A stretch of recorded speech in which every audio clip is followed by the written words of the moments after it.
Hello, this is David Baumblatt from Terabit Leadership. Today's episode, we are going to be talking about another civil war. And the key phrase is, or the key word is another. When we talk about civil war in America, you've probably heard it before. People will push back. It's never going to happen. But I use the phrase another. It's already happened in America. We already had a civil war. We've had many traumas too in America. You could say World War II and World War I. The point being is to think again that America is this ship that's going to ever sail into the distance.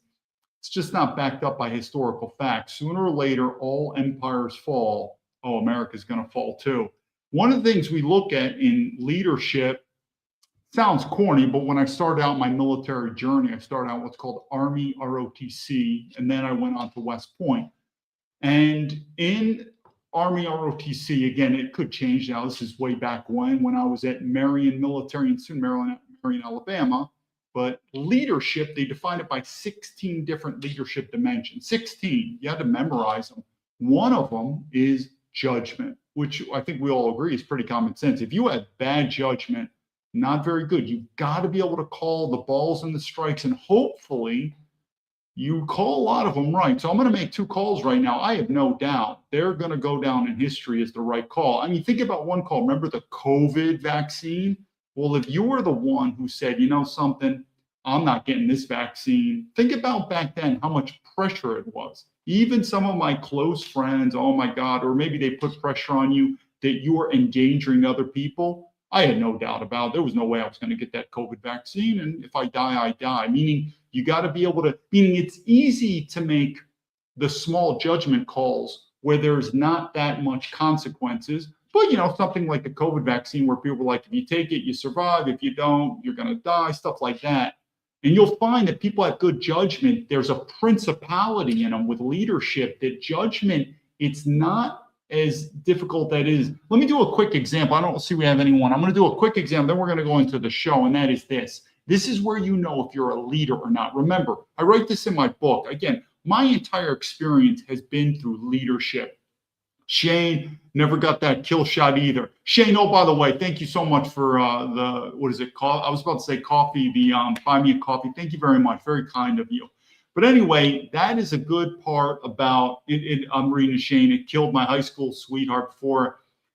I mean, you got to go back to COVID. Now it's sort of easy to talk about COVID, but you have to go back during the COVID. Remember, there's very few people too with my experience. I was working for Amazon and I was actually in Wuhan. Amazon has offices everywhere and I was in charge of crisis management.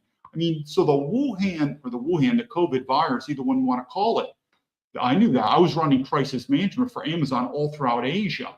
And I knew it. I saw it. So it came from China and it went overseas. But even in that period, there was no way I was going to get that COVID. But again, I'm one of these guys, I don't even get the flu shot, meaning there was a part of my book, if everyone knows, my book was originally intended to be twice as long. I think my book is about 250 pages. It was originally 500 pages. My editor's like, never going to happen, got to cut it.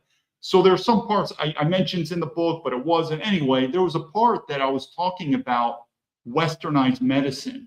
And westernized medicine right now is really, basically a business. You know, it's basically drugs and surgery.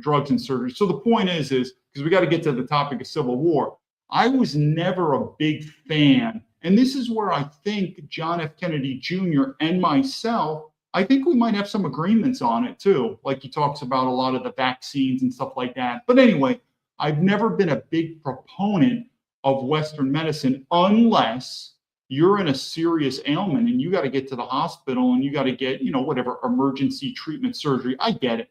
But all this other stuff, not into taking drugs, not into, you remember, say no to drugs, kids. So anyway, back again, leadership, going back to what I was saying, good judgment. Go back to when the COVID virus was at the peak, there was fear. Now it's easy to say, it's an easy decision. Not back then. A lot of people, but I knew it. There was no doubt about it. And that's where you knew where you have really strong principles is these leadership decisions are not as hard as you think. I'm going to give you two leadership decisions. I'm telling you, they're going to go down in fine wine.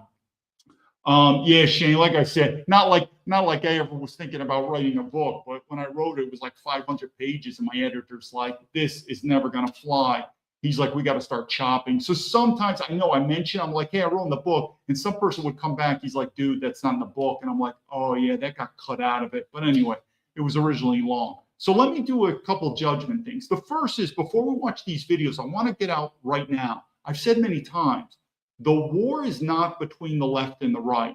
I know it sounds like kumbaya. Man, come on, man, we're all the same. Because again, anyone listening to me can easily label me as a white supremacist, as a, what is it, misogynist with women. Again, I don't believe women deserve the right to vote unless you want to be treated equally as a man.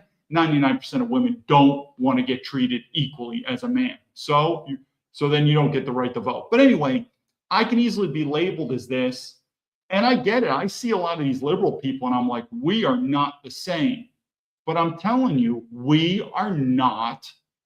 Our main issue is not with each other. But I do have to admit, in the long run, we have to live separately. This is again having a divorce in the country. And what is this war going to be about? I'm going to put two examples. One could be the nationalists versus the globalists.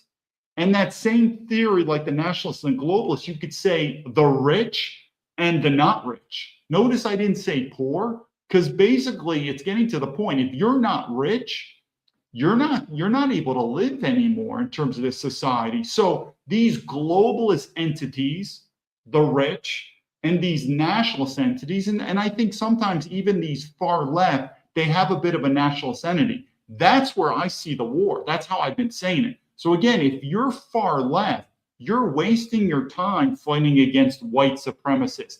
For the same reason, I see a lot of these MAGA people that are paid influencers, and they're saying, yeah, the reason our country's going down because a bunch of homo dudes or pink-haired feminists, they're not running the country. I mean, really, do you think, look at a lot of these white supremacists.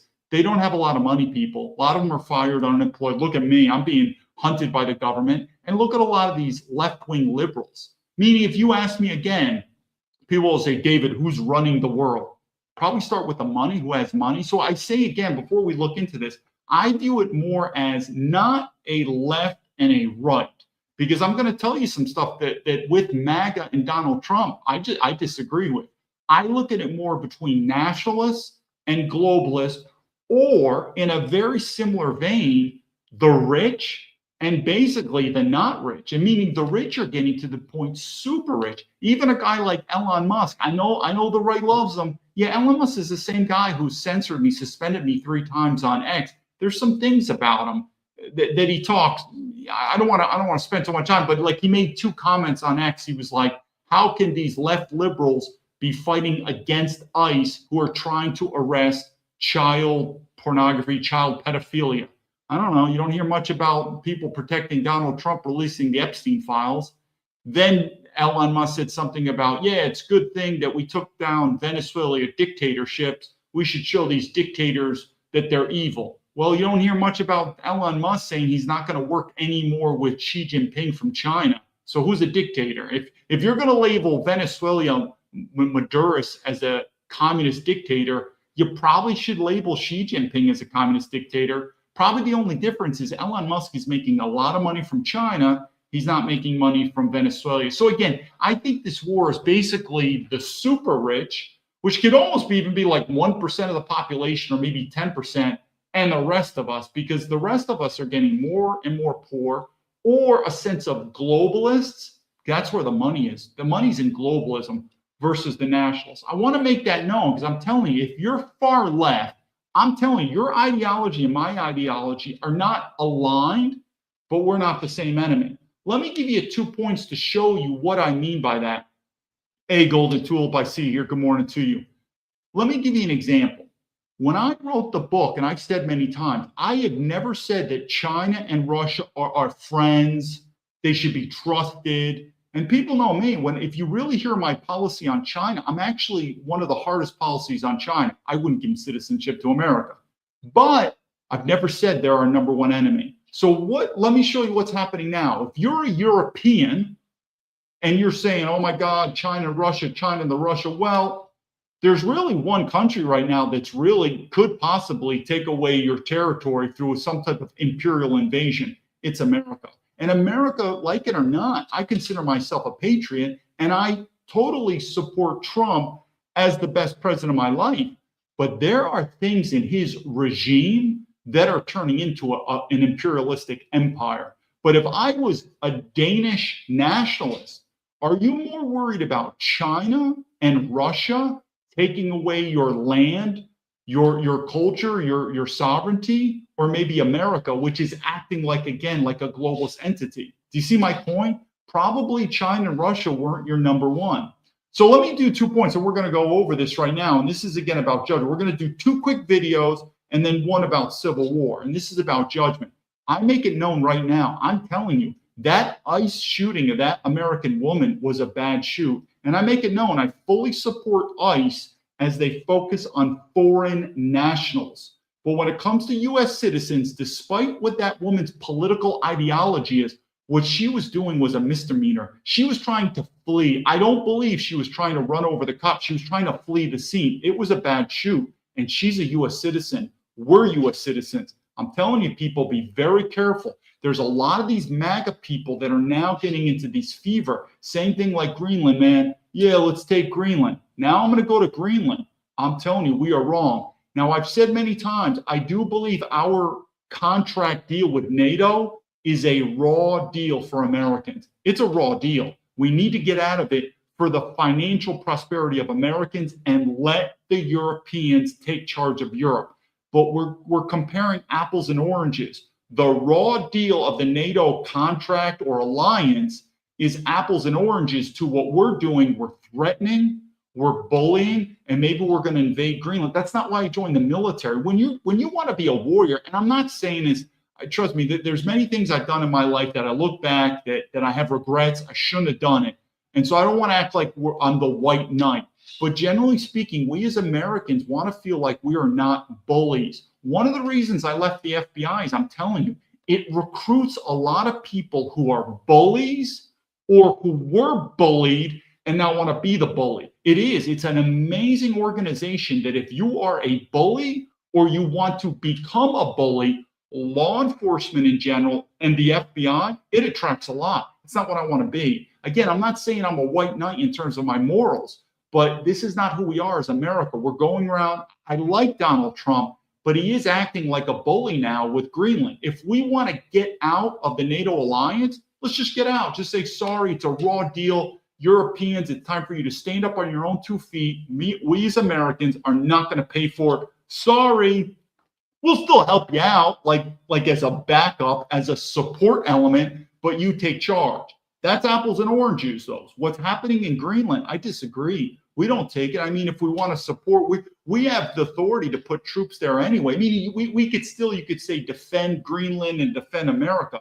But the way Donald Trump's attitude now is, it's turning into a bully. That's not who we are. You could still be strong. And like I said, I don't want the Americans to confuse the raw deal of the NATO contract to us invading Greenland. Those are apples and oranges. One I agree with, one I don't. The same thing with ICE. I still back ICE, how they perform or their mission with foreign nationals.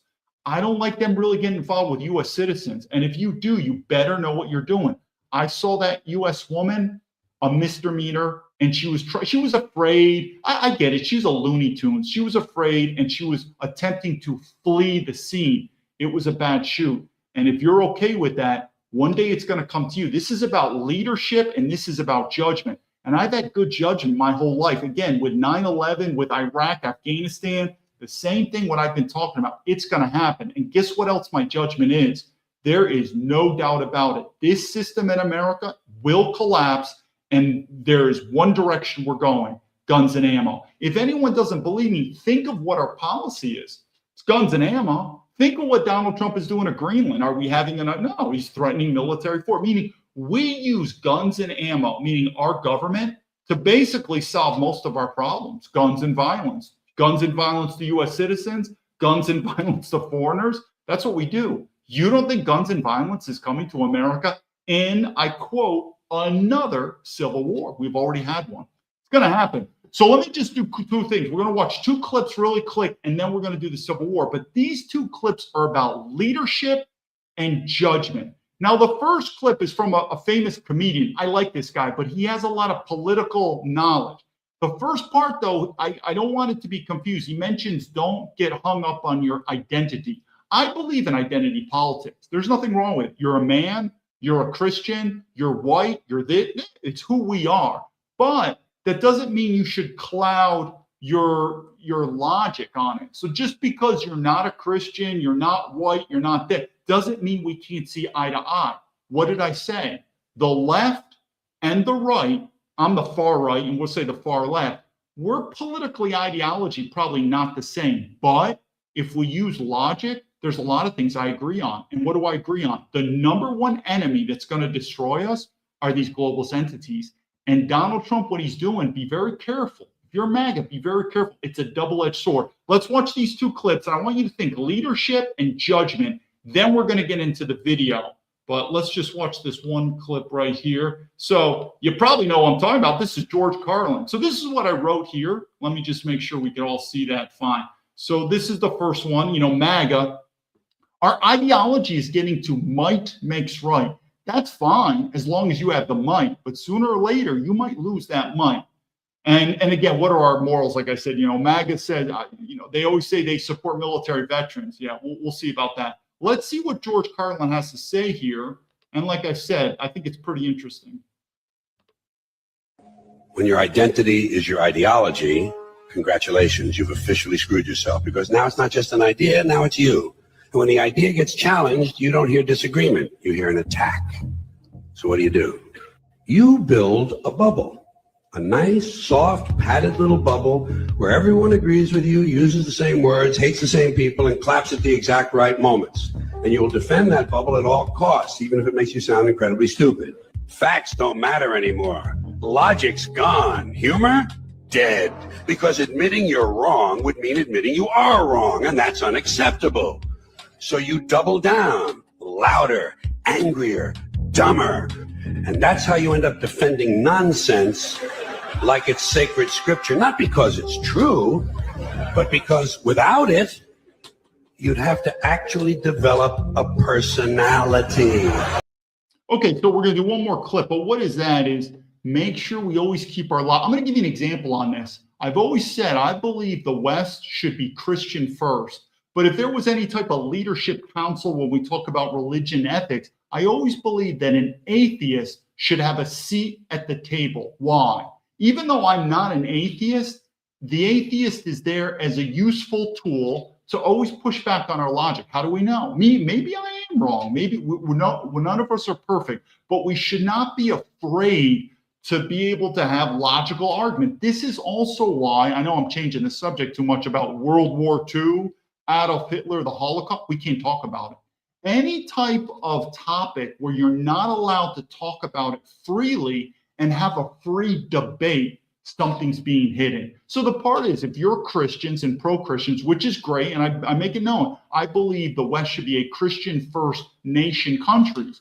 You should welcome an atheist at the table to just logically debate you. Maybe the debate is never going to be won, but you shouldn't be afraid to ask. And that's how we get better. This is part of, at least what Harvard was supposed to be. We called it critical thinking, where you go back and forth. So the first part is with George Carlin is I do believe in identity politics. I don't think there's anything wrong with it. You should be proud of your identity. If you don't like your identity, then change it, I guess. If you're not proud to be a Christian, change it. There's some things you probably can't change, like your race, probably your gender. I don't think that can be changed. So tough luck if you don't like that, but you could change it. But what I think he's emphasizing, I agree with, is don't get into this groupthink mentality. We've studied this. Anyone who studied leadership or management through the years understands the danger of groupthink. Be able to have debates. And this is probably where Donald Trump in some ways is lacking, where he's this uber alpha male. Sometimes a strong man can admit when he's wrong. And sometimes you say, you know something, I was wrong. That's how we learn. But if you're this person who's never willing to have that critical thinking, it could get dangerous. Now we're going to go to number 2, quick clip. And again, we're looking at leadership and judgment. And the leadership, it seems that Trump and these MAGA people, it's like a cult now. It feels like might makes right. That's okay. I mean, this is not a new ideology, but it can be dangerous. And if you're not in the might, and guess what else is might? Rich. So we're feeling it. It's like the rich people, which are running our country. They're making our laws. They're ruling us over. That we're starting, you could say the patriots, we have a sense of hatred for these people. So when people start talking about, yeah, the powerful, yeah, these rich and powerful, they don't want open equality or whatever. They want to contain their power. Because as long as your ideology is might makes right, the powerful, the elite, the globalists will do whatever they can to keep that power, because that's how the rules of the game are made. So be very careful if you believe that might makes right should be the supreme ideology of the land. Be very careful. So let me go to this last clip here that we're going to show. And this is about Stephen Miller. I think you guys know Stephen Miller. And again, I'm not saying I'm against. Stephen Miller has mentioned some stuff where he's, against immigration, stuff like that. But let's hear what he says here and think about, again, right makes right. This is a Danish politician talking about this. I hope he's kept away from young women, because that's the mentality of a rapist. Rasmus, you may be somewhat dismayed to hear what one of Donald Trump's senior advisors, Stephen Miller, had to say. Please take a listen to this. I'll get your reaction on the other side. Denmark is a tiny country with a tiny economy and a tiny military. They cannot defend Greenland. They cannot control the territory of Greenland. Under every understanding of law that has existed about territorial control for 500 years, to control a territory, you have to be able to defend a territory, improve a territory, inhabit a territory. Denmark has failed on every single one of these tests. Rasmus, you gave a pretty comprehensive answer, pretty much countering everything Stephen Miller had to say before I asked this question. But if you could say one thing to Stephen Miller, what would you like to say? I hope he's kept away from young women, because so I'm going to take you. That's basically what he's saying. And it has never been like that in international law that he's saying. Go along with. Okay, so what I would do is, I'm a little surprised with Steve Miller. I mean, if you cannot defend your borders, I mean, we had problems defending and securing our southern border. So where did that, I've never, as a West Point graduate, I've never heard of this logic. So if a country is unable to defend itself, then we can invade it. I don't know where that logic is coming from. And I'm curious what other West Pointers feel, but there's so many arguments. But before we go into this about the Civil War, I want to make it known again that the deal that we have with NATO is a raw deal. And I do believe it's a win-win for both, that if we get out of that deal or rewrite a new deal, that it's time for the Europeans to stand up, become adults, pay for their own defense, be responsible for their own defense. It's good for them. It's also good for America that we don't have to pay for this stuff. But we could still be allies. We could still work with them in a supporting role to defend Europe, just like Europeans could be in a supporting role to defend us. Going into Greenland on this, I'm telling you, it's apples and oranges. I don't know what we're doing. And if you're MAGA and you're like, hell yeah, I could tell you something. If I was a Canadian, I'd be worried that it's coming for you. If you're Mexican, you're probably definitely coming for you. But, Mexico is our ally. Canada is our ally. So I'm just saying, what I want to do, a lot of times leadership is also based on the laws of nature. There is a law of nature. And what is that? When the lion is hungry, he eats. But it's also cruel. But the point is we've cultivated higher level societies where we're not living so much like a caveman existence, where we're living the rules of the jungle. But our DNA is still tied to the laws of the jungle. That's fine. When you're the lion, it's fun to live in the jungle. But if you're not the lion, you're not the strongest. So what would probably Russia and China and now Europe to be doing? They'll probably be getting strong. So I'm just warning people on the same thing with people with this ICE. If you're thinking that American woman did the wrong thing and she deserved to be shot, Just be careful. It's the same thing with leadership. It's karma. It can come around. Now we're going to talk about this video. This is an interesting video. Let me bring this up here. And this is person who doesn't really think one about. second. Let me bring this here. I'll come back to here. So her name is, what the hell is her name? Ivory Iverson. She's a mixed Vietnamese white. And I can tell you, so these are going to be, one is a Chinese man and then the other is this mixed woman. I should do videos. Again, I don't want to do off the subject, but race is one of the reasons we're going to go to civil war. I truly believe it. But man, I got to do a video on mixed kids because I see them all the time. It's usually the white man and the Asian woman having mixed kids. Not a big fan of it. But either way, I don't like the thought of, I mean, these are two Asian people and they're talking about America's problems. That's fine. Free speech. They could do it. But I still am amazed as a racial minority foreigner in China. How much power do I have? I don't know, 0. And how much power that we've given these foreigners, it's amazing. So it's hard to understand, but once you've lived like I've done China, when I see Asian people in America, I don't see them as American. I just don't. I see them as Asian. And I'm just still shocked on how much power Americans have allowed them to have. It's another video. I got to do videos on China, which is, like I said, my understanding of China is above and beyond. But like I said, so first is Iverson. Even though, like I said, I believe there's a lot of points that I'm going to agree with them on. So again, they're going to be talking about another civil war. Let's go and see what they say, and I'll interject here.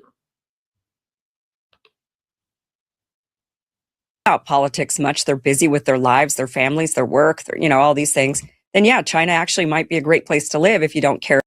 Well, let me do an interjection. I don't like to hear these Asian people. Okay, again, let's just get the cat out of the bag here pretty quick here. Let's just get the cat out of the bag. I should do more videos on Asian. I want to keep this to civil war, but I hear it is. One of the things, she hit the lottery ticket as an Asian woman living in the West. Again, her dream is a white passport, a white man, and mixed kids, white mixed kids. I don't know. So when she says it's good to live in China, if you're a Chinese American of Chinese ethnicity, that's a different story. If you're not, like me, I don't know. I really don't know. I wouldn't necessarily put it on there. So she's like, China's a good place to be. China is an ethno state. If you're racially Chinese, you'll fit in. If you're not, it's not your country. You have no clue the amount of racism in there. So here is, I'm getting lectured by an Asian woman who's living her dreamland, which is to be living around white men. Let's go back and see what she has to say about government and politics. And if you're just focused on your own life, then it's probably great. But once you turn towards the government, I still have family living in that part of the world. And if I get into conversations with them online about politics, they say we have to stop the conversation right now. And we have to, Yeah, exactly. Yeah, move on from exactly. that.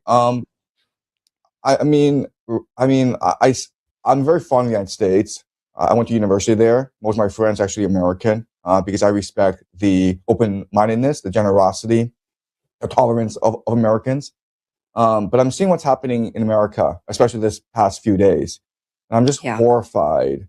And again, we'll see what they have to say, but we do have to let the cat out of the bag. One of the reasons America is falling is our diversity. We've gone overboard. Diversity's got, and one of them is racial. So I'm listening to two Asian people, and again, we'll let them speak, but there is no racial diversity in Asia. They don't want it. They're very racist. So we have to let the cat out of the bag. One of the reasons that America is going to go to civil war is the racial diversity has gone out of hand in America, where whites are becoming a minority. They probably don't want to talk about it. We'll see.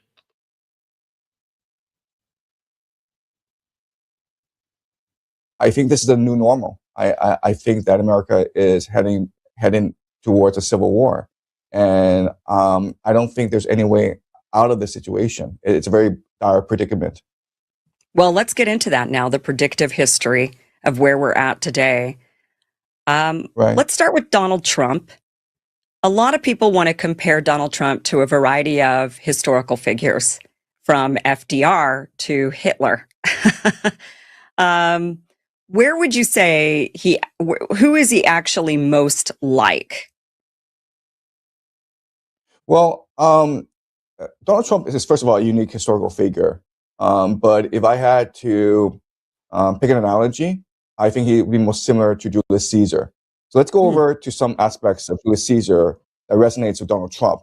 So Julius Caesar became powerful because he took his army into Gaul and he enslaved the population. So basically, Julius Caesar conducted this unwarranted war of imperialism against innocent people, which made himself. So I'm not going to disagree with this. This is something I think if you could say an original MAGA, whatever you want to call it, I don't think we signed up to a Donald Trump that was going to blow up the military, meaning get it more powerful and go on what seems to be an imperialistic military conquest. I could be wrong, but so far it seems like it. That's not what we signed up for. And he is going down a path of what the typical empires are going down, where it's going, like the fall of the Roman Empire, where the military industrial complex is in overdrive. And his soldiers rich. And it made his soldiers extremely loyal to him as well. The patrician class in Rome became extremely annoyed with Caesar and wanted to indict him, basically impeach him. And so Caesar crossed the Rubicon and installed a military dictatorship. And so we're seeing a very similar situation play out in the United States as well, where Trump is creating these paramilitary forces like ICE and possibly the National Guard that are loyal only to him because only he will support their brutality. What we saw in Venezuela is the rise of Delta Force. So in the future, perhaps Delta Force will become the Praetorian Guard for Donald Trump.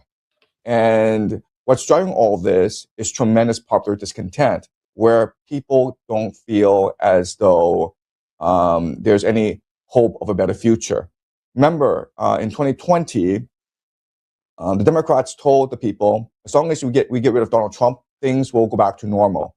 And Joe Biden came into office, inflation hit record highs, and rather than trying to make lives better, Janet Yellen. Like I said, I'd be very careful. I believe we have passed the Rubicon that I think, especially MAGA people, and this is not bad.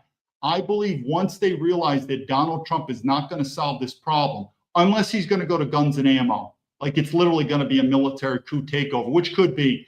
But I think the MAGA people, to include me, I've known this, you're not going to go back to either the Democrats or you're not going to go back to a different Republican, meaning this is, I truly believe, could be the last chance to either save America. I don't think it's going to happen, or it's just going to go down burning. But I don't think a lot of people are going to go back to this, well, let's vote our way out of this problem. I just don't think it's going to happen.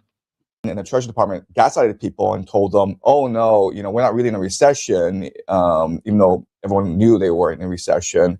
When Putin invaded Ukraine, Biden imposed these sanctions that boomeranged against the American economy. Biden and his people should have negotiated for peace in Ukraine, but Biden insisted on a full-scale war with Ukraine, which has led to basically the collapse of the American empire throughout the world. So there's public discontent, but the Democrats do not have any solutions. As the midterms approach, the Democrats could be a party of no wars. Let me stop this right here and let's explain. This is also the danger in American where, whether you know this or not, the Chinese in general know more about America, your system, than most Americans know anything. And that's in general. I think most Americans are focused on America, whether it's Hollywood or universities. I mean, most Americans don't even speak a foreign language. And that is a weakness. But it's so interesting. You would be surprised on how knowledgeable foreigners are about the American system because we're so open. Come on in. Oh, you want a citizenship? I mean, basically, you could come to America and become a congressman or senator. Like after living in China, it's hard for me to understand that you as a foreigner you can't become president because you got to be born in America.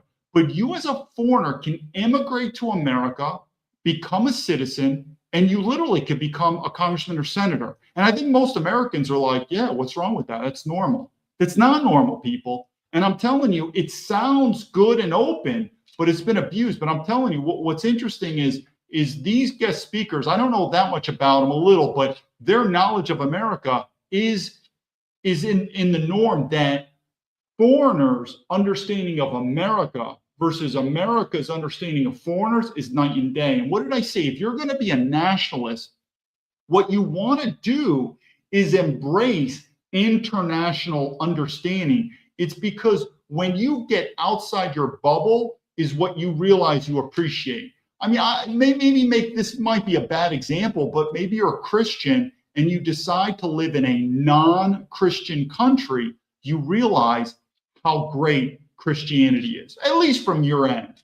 Same thing with racial minority, meaning if you live around white people all the time, you're like, God, I hate white people, this, whatever it is, you leave and you become a racial minority. Maybe you appreciate it, or you leave your country. But it is true, in general, the amount of understanding that foreigners have toward America versus the opposite, it's night and day, and that's a danger. Because then you've got to ask yourself, who's running our foreign policy here? What, people in the government? I'm telling you right now, if you think the people in our government know much about foreign policy, you'd be amazed. They don't. It's very low. So we're probably going to the private sector, which are definitely some very skilled people in our private sector. But it's easy because you have a class of Americans who have very little foreign knowledge. It's easy to persuade them, right? It's the same thing like, oh my God, David, you're living in China, so you're the enemy. I guess that's the logic. Well, you buy Chinese goods, I guess you're the enemy. But I have seen that despite some of these other nations being poor, like Africa, they pay so much more attention to America. And part of it is America's a superpower. So you pay attention to the big guy on the block. I get that. But it does form a danger in America because you have the majority of Americans who don't understand foreign policy, international relations, just foreign countries for that matter. So how are they making logical decisions? Fox News, CNN, probably not very good. But on the other hand, you would be amazed on how much these foreign countries understand America. Let's go back. Of more wealth redistribution. But instead, they have absolutely no policy ideas. And the only thing that they promise the people is we're not Trump, and we'll probably impeach Trump if we get into office. Mm-hmm. So so right now, the choice for the people is not one between democracy and monarchy. It's really one between monarchy and oligarchy. And given this choice, historically, people choose to pick monarchy. I'm going to stop this because it's so interesting. So the Chinese, I don't view China anymore as communism. I view it as fascism. And it is true that the Chinese government, in a sense, is a type. There is a sense of little egalitarian, meaning it's not by bloodline. You can get into the Chinese Communist Party on merit, but it's a party. And that party is full of, for lack of a better word, elites. And they run China. It's very much like the military. It's a military organization. So what I want to do, though, is before people say, that's horrible, that's not like America, we're democracy. I think democracy in America died decades ago. I do believe America now is an oligarchy. And who are these mafia people? People with the money now. I mean, it's amazing. Who controls freedom? Look what platforms I'm on right now. I'm on 3 platforms I'm broadcasting. One is on X. Elon Musk, who suspended me 3 times, an American citizen, military veteran, has suspended me. For what reason, Elon Musk? I'd like to know why you suspended me 3 times on X. So he controls that platform. 2, we have YouTube. If anyone knows my story, my first video, I was suspended on it. For what? YouTube has suspended me. I'm on my second one. Now I'm on Rumble, never been suspended, but what if they cut me off? So, and again, and this is what's called the First Amendment, our constitutional rights. Do you really think it's protected? So I want to mention that because we always like to look at these other countries, dictatorship, fascism. America has transformed. Even some of our predecessor presidents like Dwight D. Eisenhower warned us about the military-industrial complex. But we in America have turned into a sense of an oligarchy. Look at President Trump. I like him, but he's part of the billionaire club. And so this is what I keep saying about the far left and the far right. We don't have the same political agenda in the future, you say in the military, the 300-meter target, we're not the same. But the 100 or the 50-meter target, we're absolutely aligned. The same people that are taking away my freedom is the same taking away your freedom. And who are these? The same reason that you look to the China as this globalist elite in China that's controlling the country like fascism. Same thing in America. But there is a difference in China. And I'm not a spokesman in China. Everyone knows about me. You say the word chink, you say the word gook, you're probably not getting paid any money from the Chinese government. Just to give you a hint, you start saying those words, you're probably not getting paid any money. But the difference between the Chinese government, though, is very similar to the Israeli government. It is an ethno-state. However tyrannical, and they are with their people, they will still put the Chinese people above anyone. It's known. Even the Chinese will tell me. It is a Chinese first country.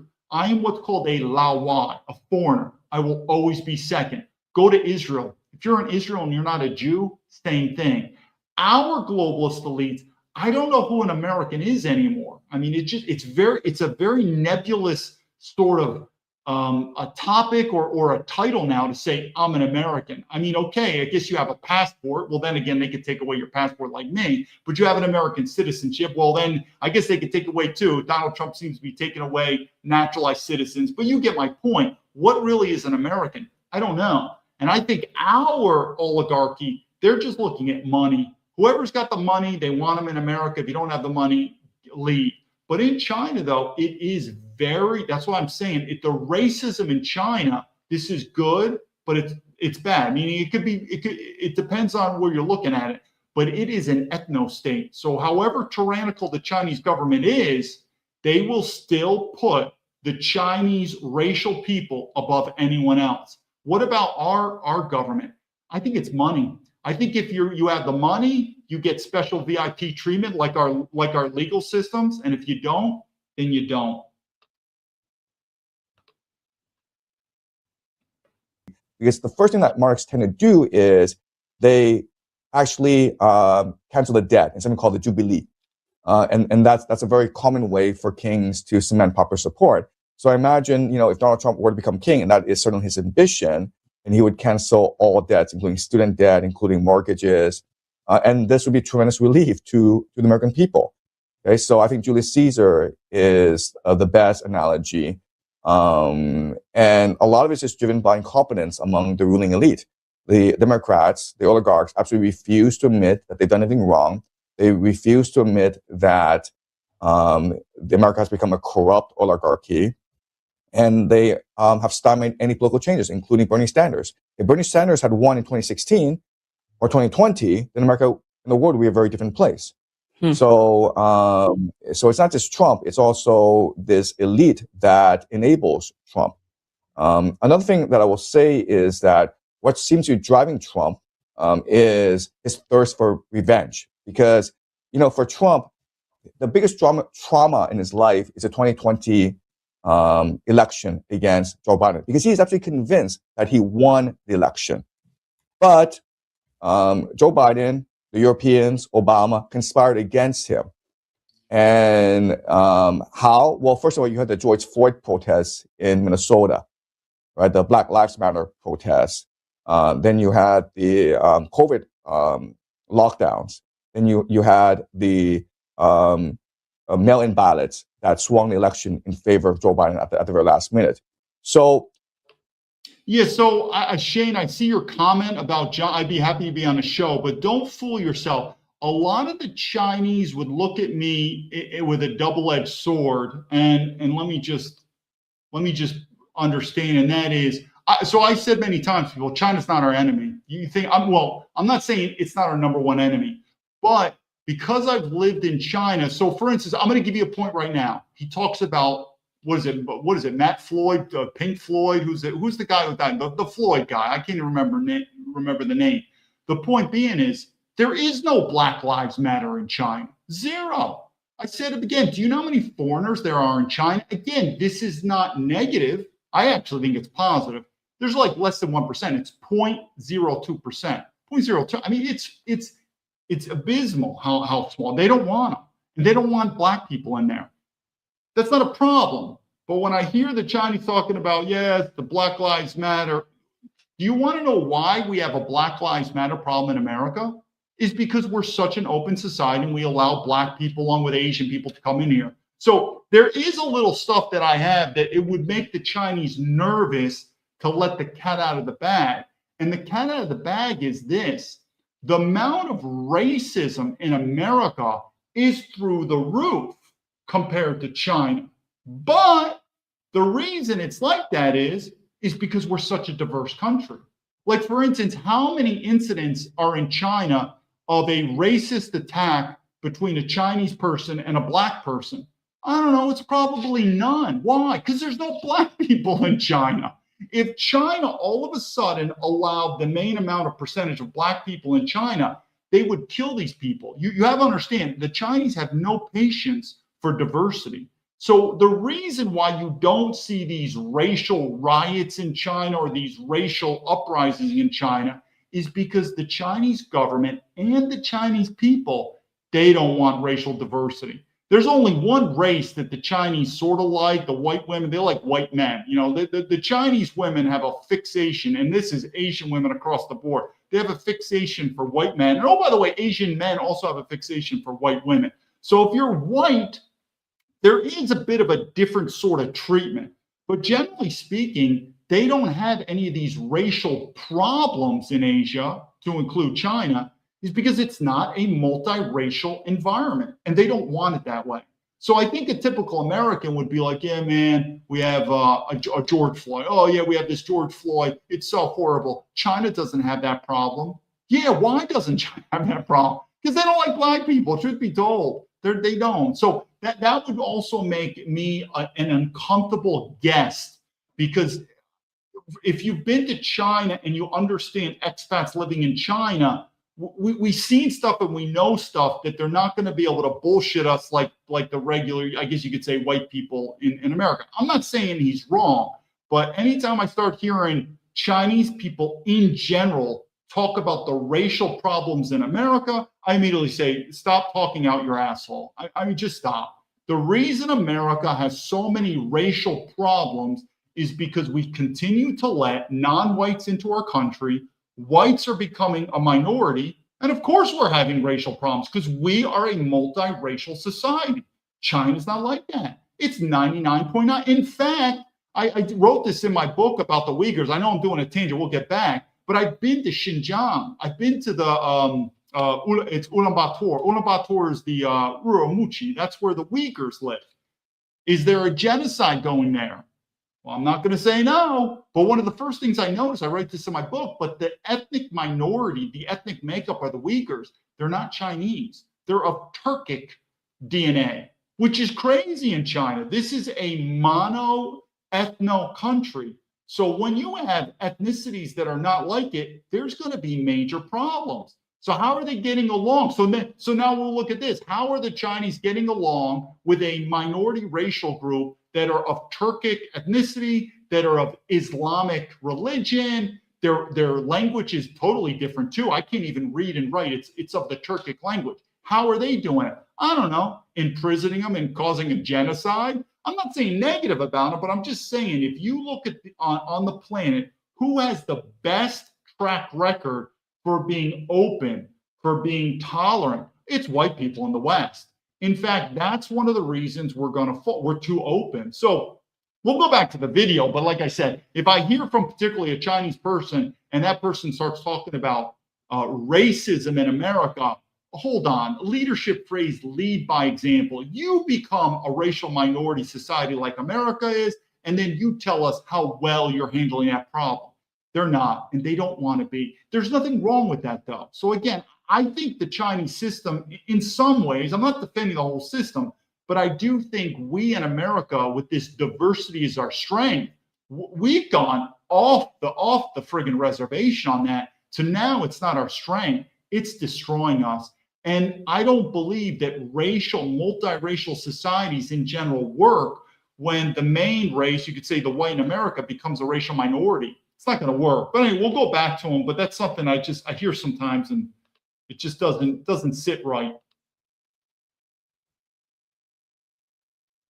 we can see much of what he's doing as a revenge tour. So he hates the Europeans because he's convinced the Europeans conspired with Obama against him in 2020. And that's why we're seeing Trump being so antagonistic against the Europeans. That's one front. Another front is that, why did Trump go in and kidnap Maduro? Because I think what will happen during the trial of Maduro is that Maduro will tell the people that Venezuela participated in election fraud in 2020. He will present evidence that the election was rigged in 2020. And now what we're seeing in Minneapolis, in Minnesota, is, these ICE agents going around and wreaking havoc. And, how things will develop in Minnesota is tremendously important, because I think that there's a very strong likelihood that what Trump will do next few weeks is he will pardon Derek Chauvin. And this would set the nation on fire if he were to do that. But it plays very much into Trump's psychology. He's trying to create as much havoc as possible. He's really trying to instigate a civil war. I'm going to say something good about Trump. So the first is when Americans start realizing two things: the fraud in the government is to the point that it's uncurable. People are going to say, why am I paying taxes anymore? Ding, ding, ding. Look at me. I left America. I'm not paying taxes. So that's one thing. This is about the Civil War, is when the government fraud, waste, and abuse is to the point that the average Americans realize there's no DOJ, there's no any more investigate. This problem is so big that the best solution now is to stop paying taxes. Ding, ding, ding. The second, and this really goes to Trump, is when people think about election fraud, where democracy, voting, where voting gets to the point that you don't trust the voting system anymore, to the point you're like me, I don't think voting counts anymore. Ding, ding, ding. Both of these things are going. I want to give Trump a credit, though, and here's why.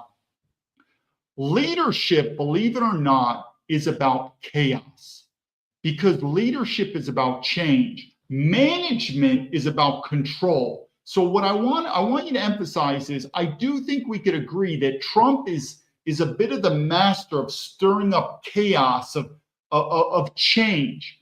Look at President Obama.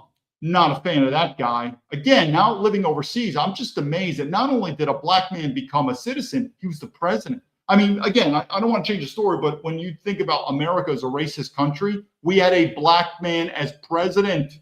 You think China would have a black man as president? They wouldn't even have a black man as a citizen. Think about these countries, Saudi Arabia. But anyway, we go back to Obama. And what did Obama say? Change. I think that was his slogan. Hope, change. What did Obama do? Nothing. I got to admit, with Trump, though, things are changing. But that's the danger in leadership. Most people don't want to study leadership, because if you really study leadership, leadership is very dangerous. So when people say, oh, I'm going to do leadership and we're going to keep things safe, we're going to keep things calm, we're going to keep things under control, that's not leadership. That's the reason why West Point emphasizes leadership so much, because where you expect to lead in, probably the most chaotic environment ever, and that's war. So in order to make change, you have to shake up the system. Trump is doing very good. So I'm going to do it. Maybe the Greenland thing, there's a different element of attack, where maybe his goal is he wants to get out of the NATO alliance, which I agree. It's a raw deal for America. And maybe he's going in a way where we think he's going, like he's going to invade Greenland, but it's really not. The same thing that this Professor Zhang is talking about, how Trump is shaking up the system. But I'm telling you, this is where most people are not leaders. And two, most people don't understand leadership. If you're going to go into leadership, you have to be able to make chaos, operate in chaos, and ride the chaos through to change. Because until you get chaos, nothing's going to change. Because change fights inertia. And I do think Trump, and I've said this many times, I do think he's a one-of-a-kind president that in my lifetime, I've never seen anything like him. And so you have to take the good with the bad. But if he's going to be a leader, he needs to make change. Whether that change is going to be for the better or for the worse, This is the gamble in leadership. Maybe it is going to be better for a few people. Maybe it's rich kids and the globalists. Maybe we don't know. But if you don't do what's the phrase? If you don't know where to go, any road will take you there. You got to move. You got to move. You got to get things going. Trump is a master of that. I've never seen anyone other president. I think most presidents, that's why his speeches were so enthralling, where people felt like, yeah. So I think Trump said, hey, I'm going to get in the office. I said I'm going to make changes, and it's going to happen. I never said it's going to be easy. I never said it's going to be polite. And maybe I never said it's going to be legal. It's got to be done. I get it. This is part of leadership. I'm just looking at principles where we're going. And I say again, we'll go back to the video, but I'm telling you, I continue to double down. It's going to go to guns and ammo. Maybe it's going to go to guns and ammo for the right reason, and we're going to get a better America, or it is what it is, and this empire is going down. But I have no doubt, guns and ammo are coming. You're going to see it.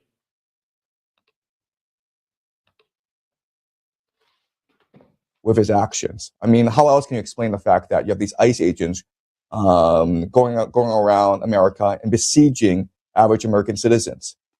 And remember, these ICE agents, their responsibility is to deport illegal immigrants. But guess what? Right. Under Obama, you had more illegal immigrants deported than under Trump, even though you have this paramilitary force called ICE going around and supposedly running up immigrants. I think their main job is to test out the possibility of a secret police in America. There's talk of there's plans to deploy the National Guard to all 50 states this year. So it seems as though they're trying to create the conditions for martial law, for martial law.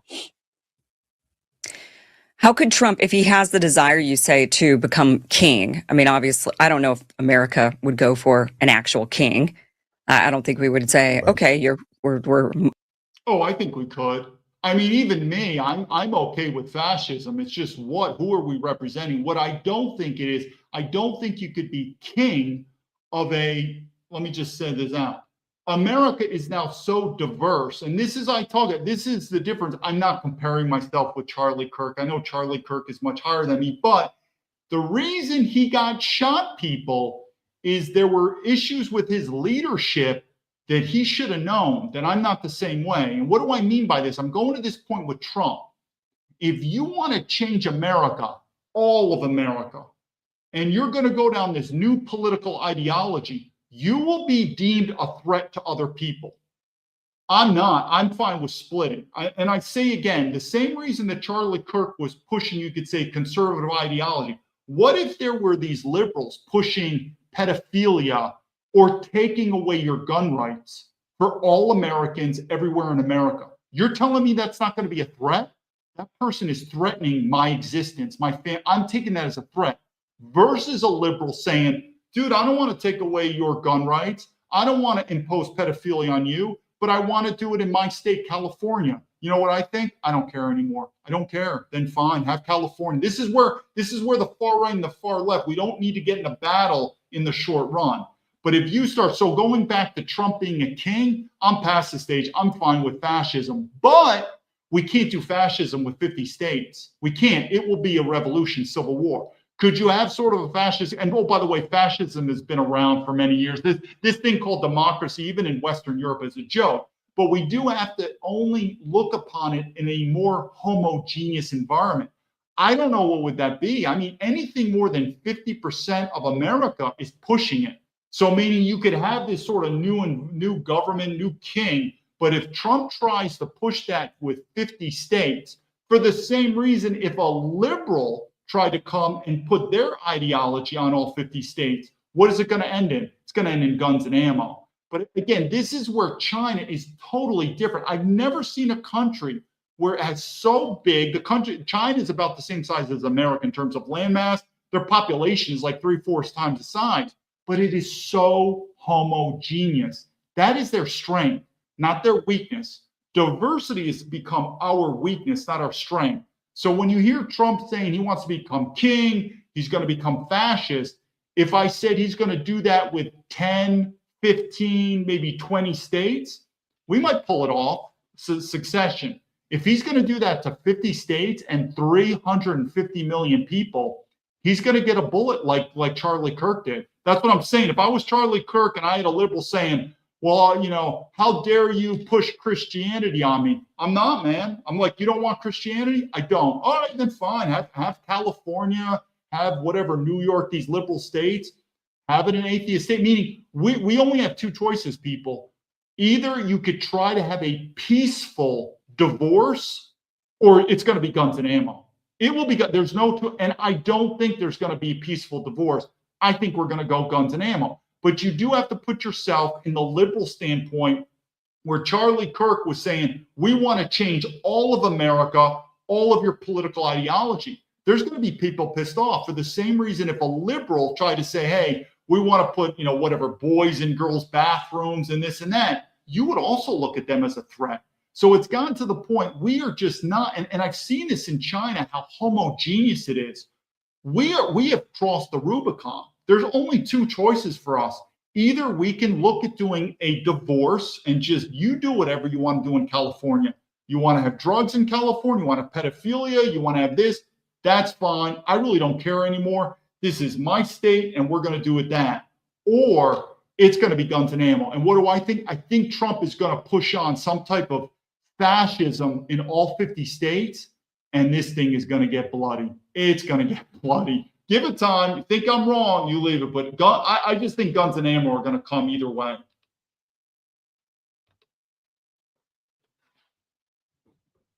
Ushering in a monarch, and the Trump family is now the monarchy. But there would be other ways to phrase it, I suppose, and to still have the same end result. Well, I mean, let's consider what Julius Caesar did, right? So what Julius Caesar did was he created a myth of himself as this great conquering hero. And so that's why we see Trump instigate wars all around the world, right? So Trump went into Venezuela. He's talking about bombing Mexico and Colombia. And he's talking about taking over Greenland and Canada and Cuba. He's now considering attacks against Iran. And even though you and I are horrified by this, at a fundamental human psychological level, this inspires awe and fear among the people, which is what a great king tries to do. So Trump is trying to present himself, first and foremost, as this great conquering hero who will restore the American empire. That's number one. Number two is that, as I mentioned, he's trying to create military forces that are loyal only to him. Peter Hegseth last September, he said that the new military doctrine is the warrior ethos. We will disregard all rules of engagement. We will engage in maximum lethality. So he's really talking to a special group of people in the military, which is the special forces, the Delta Force, the Green Berets.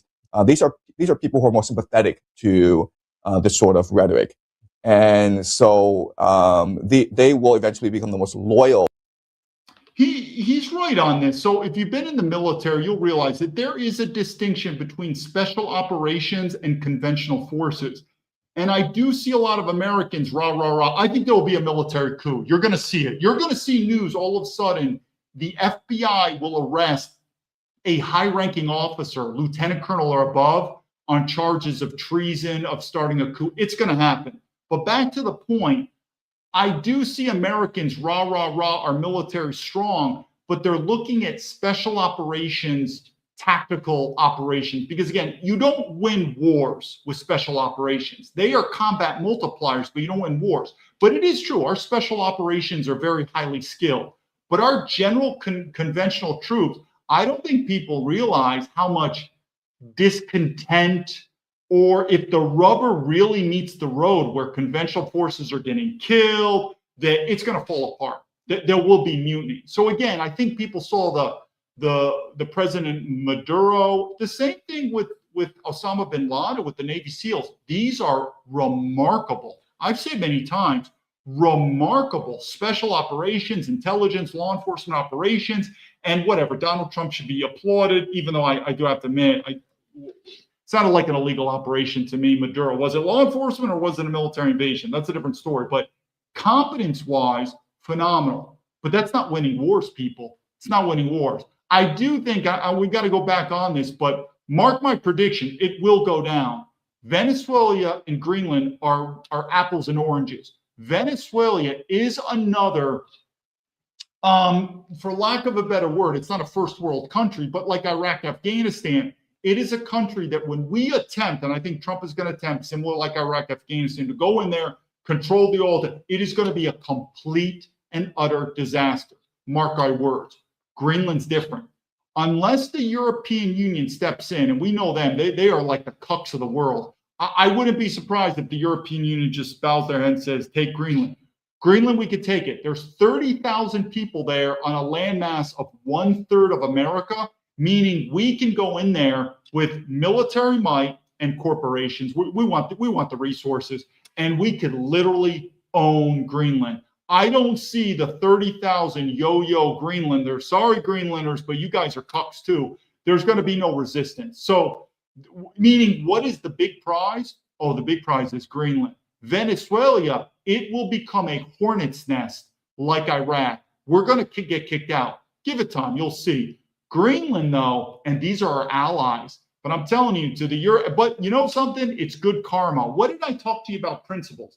I'm sure a lot of these Europeans, before Donald Trump talked about invading or possibly invade, I mean, it's really threatening talk. You don't talk like that to your. Would you think Donald Trump would allow our allies to talk to him like that? We're going to take Alaska. But anyway, what did the Europeans say when Donald Trump basically invaded Venezuela and kidnapped Maduro? A lot of Europeans were like, I agree with that. Guess what? What are your principles? Now it's you. Now he's going to Greenland. So a lot of you dumb cuck European men, well, now it's karma, because I do predict if America goes into Greenland, it's ours. We will own it, we will control it, and it will turn out to be a good investment. Good investment. Now, the relationships with Europe, it depends on what the Europeans may just be total cucks and say, sorry, Greenland, and that's it. Venezuela, hornet's nests. It will not survive. You'll see it.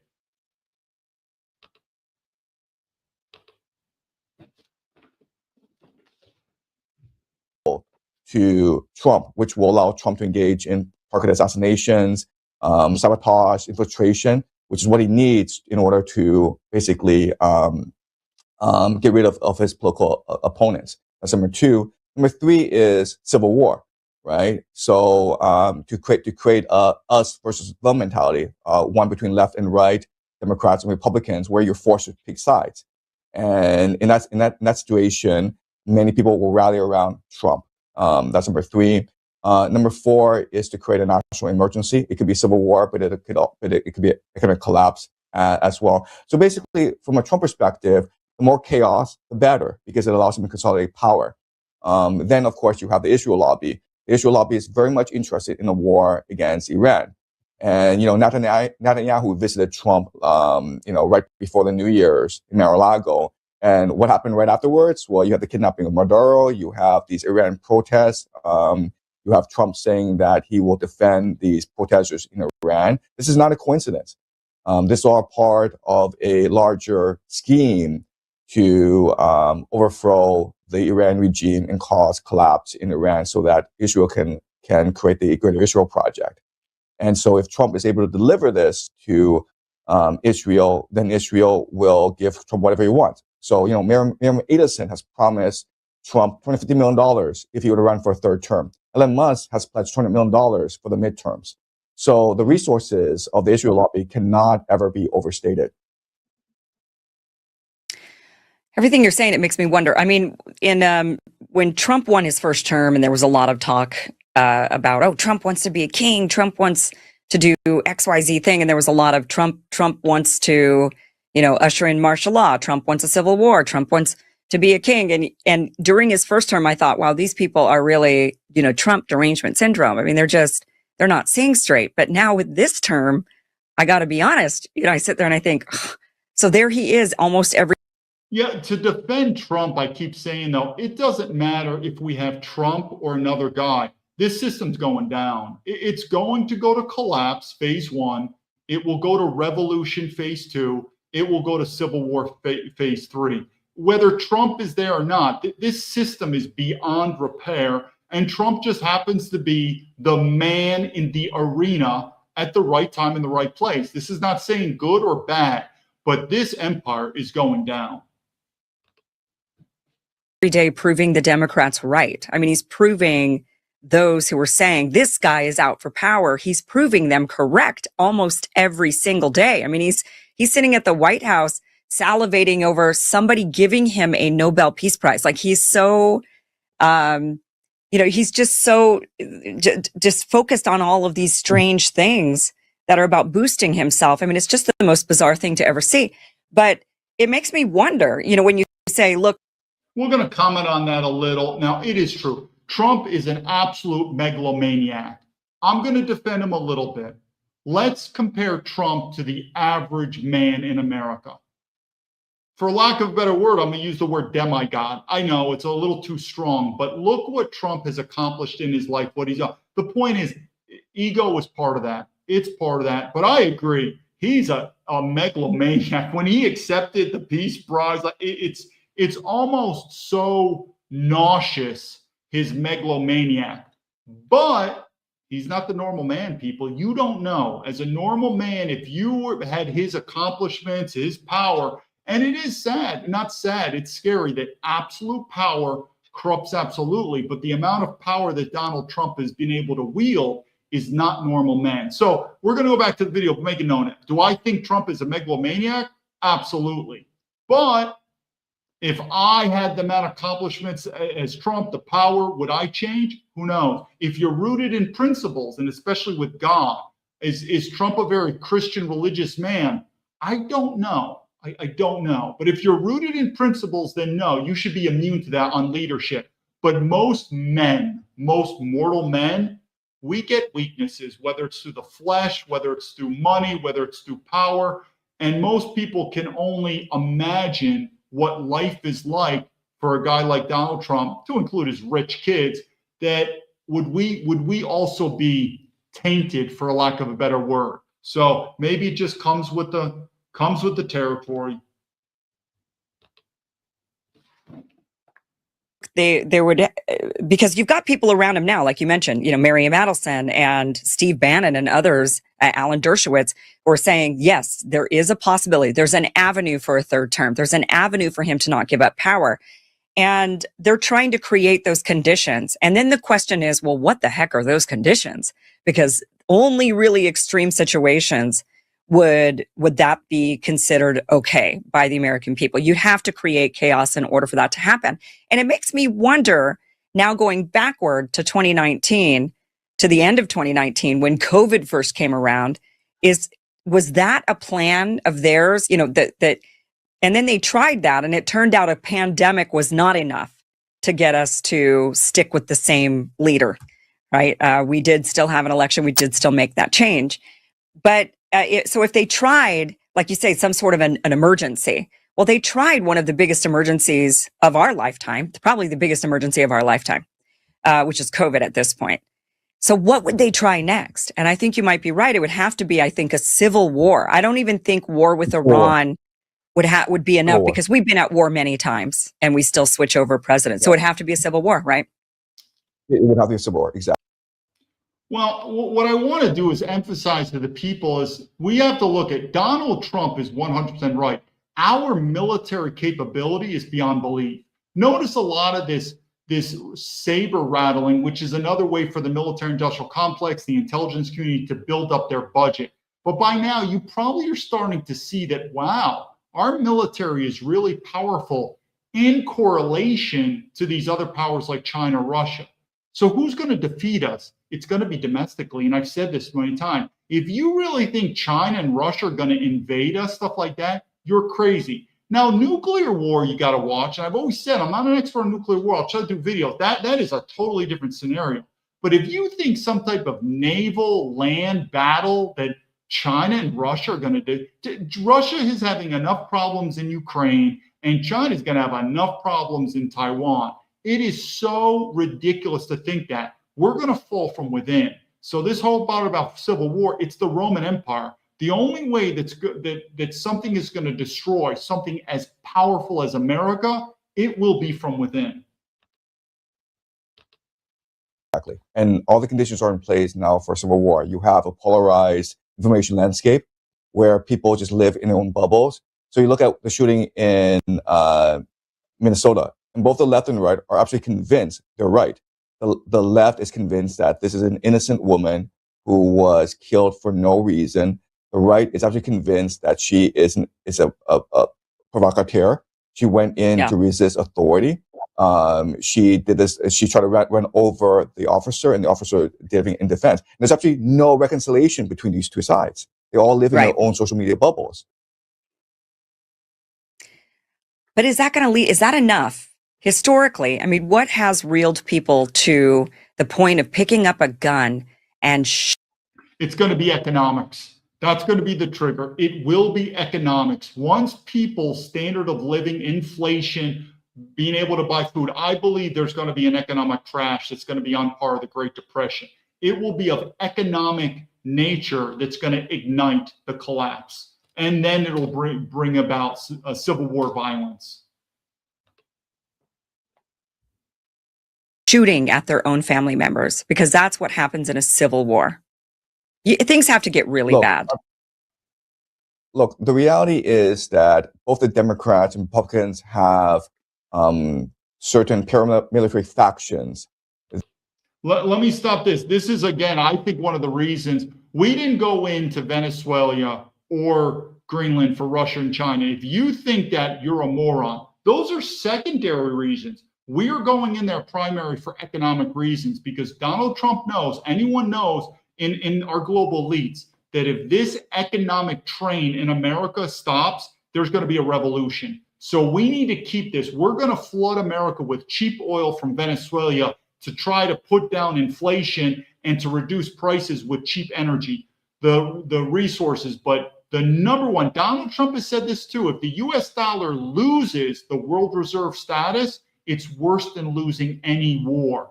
Donald Trump, he knows it, it's common sense, but all the global elites, because Donald Trump is a billionaire, he's part of the club, people. I'm not gonna say I like the guy like I know him, but I still support him. I don't see a better president, but he's part of the globalist club, and they know that if this economic engine does not keep going in America, when the money stops coming in, the bullets are going to be going out. So they're looking at Venezuela to flood America with cheap oil, and also we're going to take a cut on their exports like a mafia group. And then what are we doing for Greenland? Has nothing to do with Russia and China. Does it? I don't know. Have you ever seen Alaska and Russia? They look pretty close to each other.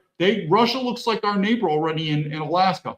We want those cheap resources, because I'm telling you, if you are a national security expert from Washington, D.C., you know that the number one threat that's going to take down the American Roman Empire is from within. And the catalyst will be economic. And if they don't continue to push this economy where people can put food on their table, whatever, it is going to get bloody violent. And so they're looking at Venezuela, they're looking at Greenland and other avenues to keep this economic flowing. And if that means stealing, and that's what we're doing, basically stealing on the resources, so be it. But if you really think China and Russia are our biggest threats, you're crazy. This threat will be domestically. And if this money train called the economy doesn't continue to roll along, guns and ammo are going to come out. And we have to Trump derangement syndrome. I mean, they're not seeing straight. But now with this term, I got to be honest, I sit there and I think, so there he is almost every day. I'm pushing it forward here.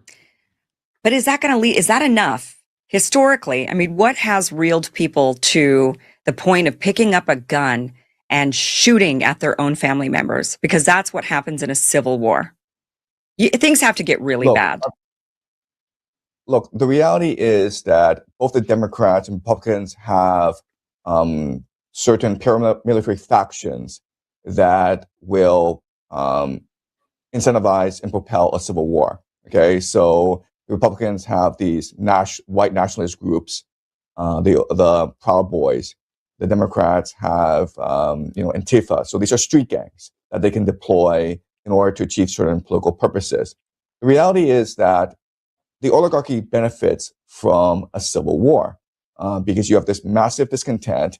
And historically, well, again, in some ways, he might be making sense, whereas it is true. You keep the right and the left fighting each other, and they don't see the real problem, which is not the right and the left. It's the upper class and the rest of us. It's the globalists and the nationalists. As long as the low-level right and left, a lot of the far right and the far left people, they don't come from a lot of money. They don't have a lot of influence.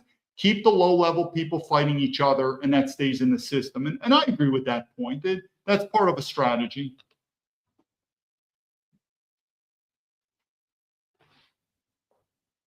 Either the people engage in a civil war or they engage in a revolution. So do you prefer revolution or do you prefer civil war? Also, right now, what's happening in Washington is this massive conflict among certain deep state factions. And I don't think people really appreciate the level of conflict right now in Washington, D.C. And traditionally, historically, the way that these conflicts among the elite are settled is through civil war on the streets. The people are sacrificed in order to achieve certain political agendas. And so I think that what's going to happen is that over the next few weeks, Trump is going to continue to antagonize his opponents. ICE is going to provoke the people. You'll have random shootings of ICE agents. And then you'll have martial law, National Guard will come in. And these things can escalate really quickly. And then you'll have these secret agents, deep state agents, working among insurrection groups, organizing them, encouraging violence, teaching them how to sabotage. So if you just look at movies like Civil War and one battle after another, it's really predictive programming, right? They're really trying to get people in the mindset of civil war, because ultimately at the end of the day, civil war is what benefits the oligarchy.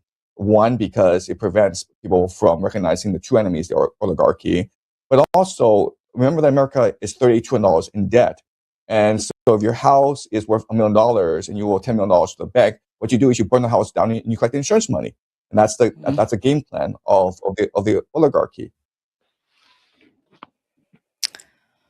Okay, so it sounds, I mean, this is pretty scary. It sounds, but it makes sense.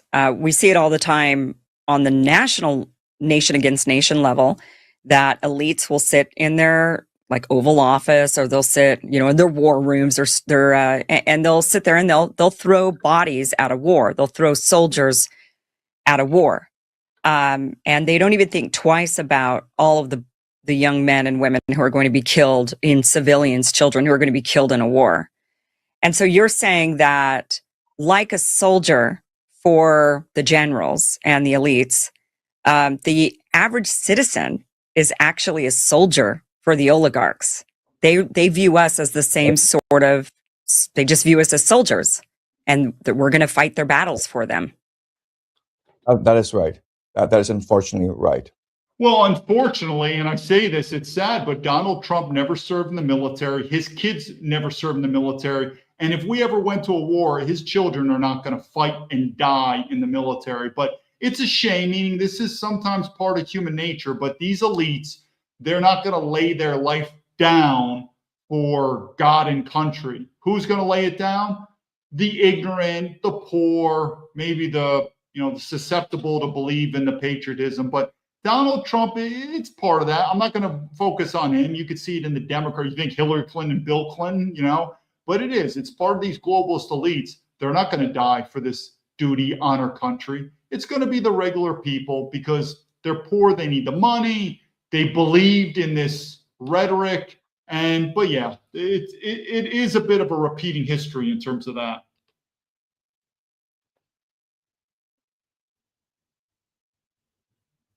So what are the factions that you can sense that are fighting behind the scenes? Well, I mean, the major faction is the one that is establishment, right? The establishment faction, which has been in power for the longest time, especially under Clinton and Obama, are they're nationalists, they're elite, they are basically these coastal liberal elites, or what we can say as a deep state. And now you have the rise of MAGA First. And MAGA First is supported by these tech oligarchs like Peter Thiel and Elon Musk. And what they're trying to do is they're trying to overthrow the deep state to establish their own power. And I would say these are the two major factions. And then the left and right factions are the sort of like the veneer of this deeper conflict.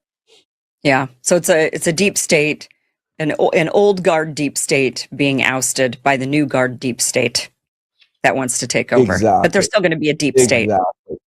Yeah. Exactly. And the new deep state is It's more all like about power. AI and surveillance, and they're bigger on, Exactly. it seems, that sort of, yeah. Right. Exactly. So old guard is transnational capital, Wall Street, and then new deep state is Palantir, Silicon Valley, these people. Yeah. Right. Okay.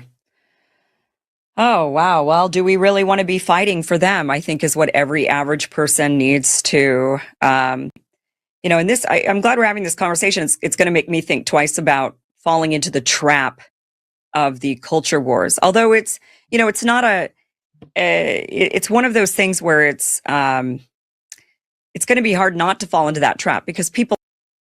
I'm going to end it here. I know we watched. I want to sum up a little bit and show it because people might be wondering where you might be a little like me, where I still support Trump, but you're starting to scratch your head, or you might be far left and say, this guy's crazy.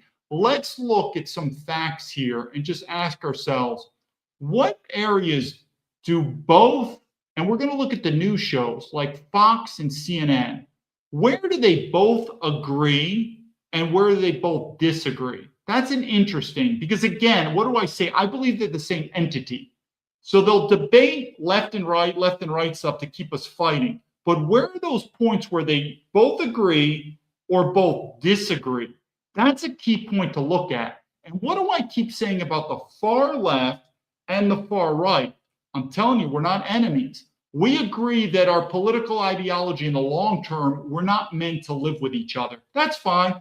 I like the Chinese, but we're different. Meaning that it's same thing with a man and a woman. You respect each other, but you also have to admit we are not the same. We have a different lifestyle. I don't have a problem with the Chinese. I don't have a problem with the Africans, but we're not the same. Look at the far left and the far right. We're not the same, but that doesn't mean, one, we should be fighting against each other when there's a bigger enemy, number one. And two, we could live in harmony in the future, but separate. I think there's a great phrase that says, good fences make good neighbors. We all have to have that. So again, back to that point, where do they both agree and both disagree? Well, I'm just going to do two things out of the barn. The one is they agree. Well, we're going to keep going with the Republicans. Vice President Pence and Donald Trump aren't exactly friends, or they agree with each other on many things or whatnot. But their relationship is not exactly the best. In fact, Donald Trump with the whole January 6th has accused Vice President Pence of many things. So I hope you get that. They're not exactly in the same sheet of music. But when it comes to Donald Trump's threat of Greenland, he's for it. He's mentioned it. He goes, Greenland's ours, this and that. So you notice that too again. Now I didn't talk about CNN that one. So I talked because Mike Pence was being interviewed, I think, on Fox News. So this is the first one, might not be a good example, but it did show two people that are not generally aligned, but now they're aligned on Greenland. So what am I telling you? Greenland, it's imperialism, people. It's pure imperialism. If you're okay with that and think, hey, fuck it, we're imperialism, we take what we want, it's survival of the fittest. Okay, I mean, it's got some pros and cons, but it's imperialism, people, what we're doing at Greenland. But notice that Trump and Mike Pence, not in agreement, very in agreement. Now we're going to look at another example. Remember the Mangino Luigione, where he assassinated the CEO for the United Health? Both CNN and Fox condemn him. Why? Because anything that's a threat to power, and whose power? The globalists, the CEOs, the bankers, the politicians. These are the people who have power. Without getting too much into, I know if you mention Adolf Hitler and the Nazis, people's brain shuts off. But if you go back in World War II, America, we aligned with the Soviet Union. Any American with common sense, if you had to live in Nazi Germany or the Soviet Union, you have to be a moron not to have chosen Germany. But we aligned with the Soviet Union, who were communists.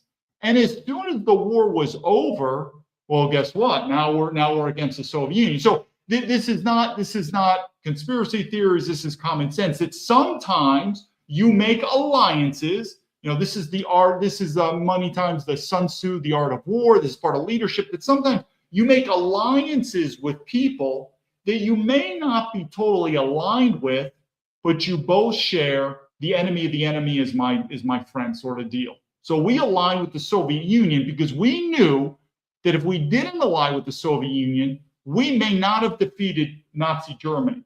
And if Nazi Germany aligned with the Soviet Union, without a doubt, the war would be over. They would win it. So we said, something, these guys are communists. We're capitalists. I'm not saying I agree with what we did. I think looking back on World War II, I don't think we know the truth about Adolf Hitler, but that's a different story. But let's go back to this leadership strategy. So in World War II, we aligned with someone that did not have our political ideology, the Soviet Union. But we said in the short term, we share the same enemy, Nazi Germany. And in the long term, well, you know what happened. It's the same thing with the far right and the far left. It's the same thing, people. Because what we have, what is destroying you and it's the same, these globals. Now, Donald Trump, we'll see where it goes, but there is still a feeling with Donald Trump, and I'm a Donald Trump supporter. I'm not saying I'm MAGA. I think a lot of these MAGA people now turn into fake, but I do feel like Donald Trump is pushing sort of this globalist, elitist atmosphere that I'm telling you, if I was in the military, I'm not going to, some of these wars, I'm going to go into Venezuela, and now I'm going to go into Iran, now I'm going to go into Greenland. I'm not going to die for this stuff. So we'll see where it goes. But I keep telling you, I believe that the war, we just talked about civil war. I say again, I don't believe it's about the left or the right. I believe it is about globalism versus nationalism, or another way you could say would be the elites. We're talking money-wise, the globalist elites. This would be the American oligarchies, those who have money that are controlling more and more of a stake in America, and the rest of us now that are all seem to be in a bucket. You could say almost 80% of Americans, where our living standards, because without economics, you don't have freedom. Without economics, you don't have prosperity. We could keep going on. So that's where I do believe that the forces should be opposing, but because they control us, they still want us to put us together, the far right and the far left. And I say it's not that big. I'll look at it. Final questions. Yeah, the enemy of my enemy, but we have to go to World War II. Why on earth did we align with the Soviet Union? Anyone. If you go back, it was my conversation I did with the defector who was the KGB. One of the reasons he worked with the FBI was he was like, I wanted out of the Soviet Union. He's like, I want to go to America. Why on earth would we align to these communists, to the Soviet Union? Because we said, let's work together and let's defeat Germany. Short term. Long term, we're probably not going to. And that's how I look at the far left. I'm telling you, if you're far left, we are not enemies, not in the short term. In the long term, I agree. We're either going to need to separate or we'll probably kill each other. And I'm fine. That's why I'm saying with Charlie Kirk, that was the danger. I'm okay with separation because if we don't separate in America with 350 million people of diversity, we will kill each other. It is going to be bloody. And I just think at the end of the day, it's going to be guns and ammo anyway. So that's today's episode. David Baumblatt from Terrapin's Leadership. And I'm telling you, as the systems continue to get destroyed more and more, they're not working. The only way to fix it is Donald Trump is going to take a strong man. And you're going to see, too, that the reason, I'll save it for other episodes, but I'm telling you, the systems in America, there's really two scenarios. They're going to degrade until collapse, or Donald Trump is like, no. We're going to take charge with martial law, and we are going to put this country under a state of military authority because him being a king or an emperor, he's not going to allow it. How's that going to work? We'll see. But I'm telling you, you are going to see things you've never seen before. but this American empire is shaking, and it's going to get worse. But go back to judgment. And I'm telling you, if you thought that shoot, we're going back to the original, if you thought that shoot of that American citizen woman was okay, get ready for karma. If you think us invading or even threatening, this bullying, threatening invasion of our ally in Greenland is okay, get ready for karma. But you're going to see again, this system is going to fall, and it's going to be collapse. It's going to be revolution. And yeah, we're going to go to civil war. I appreciate your time. I'm looking at the final thing. Shane, I see the pursuit of happiness was originally in pursuit of wealth. I don't want to do this video, but many times we talk about freedoms in America, but we all agree that if you don't have money, or at least a normal amount of money to live a decent life, then this concept of freedom, who cares? I mean, who cares? And that's really what I consider to be the divide in America. Not far right and far left, even though we are different, I agree. The far left and the far right, we really don't have much power. I mean, go in America. Look at these Proud Boys. Look at these far right white supremacists. Most of them are probably working at McDonald's. They don't really have great jobs. And look at these liberals, these far left liberals. They're probably working in Starbucks. So without money, not only do you not have freedom and a quality of life, you probably don't have power. So if you think these far right hooligan Nazis or these pink-haired homo liberals are truly wielding power in America, you're a moron. I would probably say the people wielding power are the people with the money. And where are these people located? Washington, D.C., Wall Street, Silicon Valley, global elites, maybe even from foreign countries that are controlling us here. Those are the people that control your life and control my life. And Dan Bongino, for out of the blue, I want to mention him, who went into the FBI to change it, and now he's back. He's also part of the deep state. How much money is Danny Boy making? A lot of money. So a lot of these people who profess their MAGA, America first, I feel like a lot of times they're working for the big corporation in the sky, and that is enemy number one. This is David Baumblatt from Terrapin's Leadership. I appreciate your support to the Patriots, and oh yes, to the far left. I look at you, lead to victory.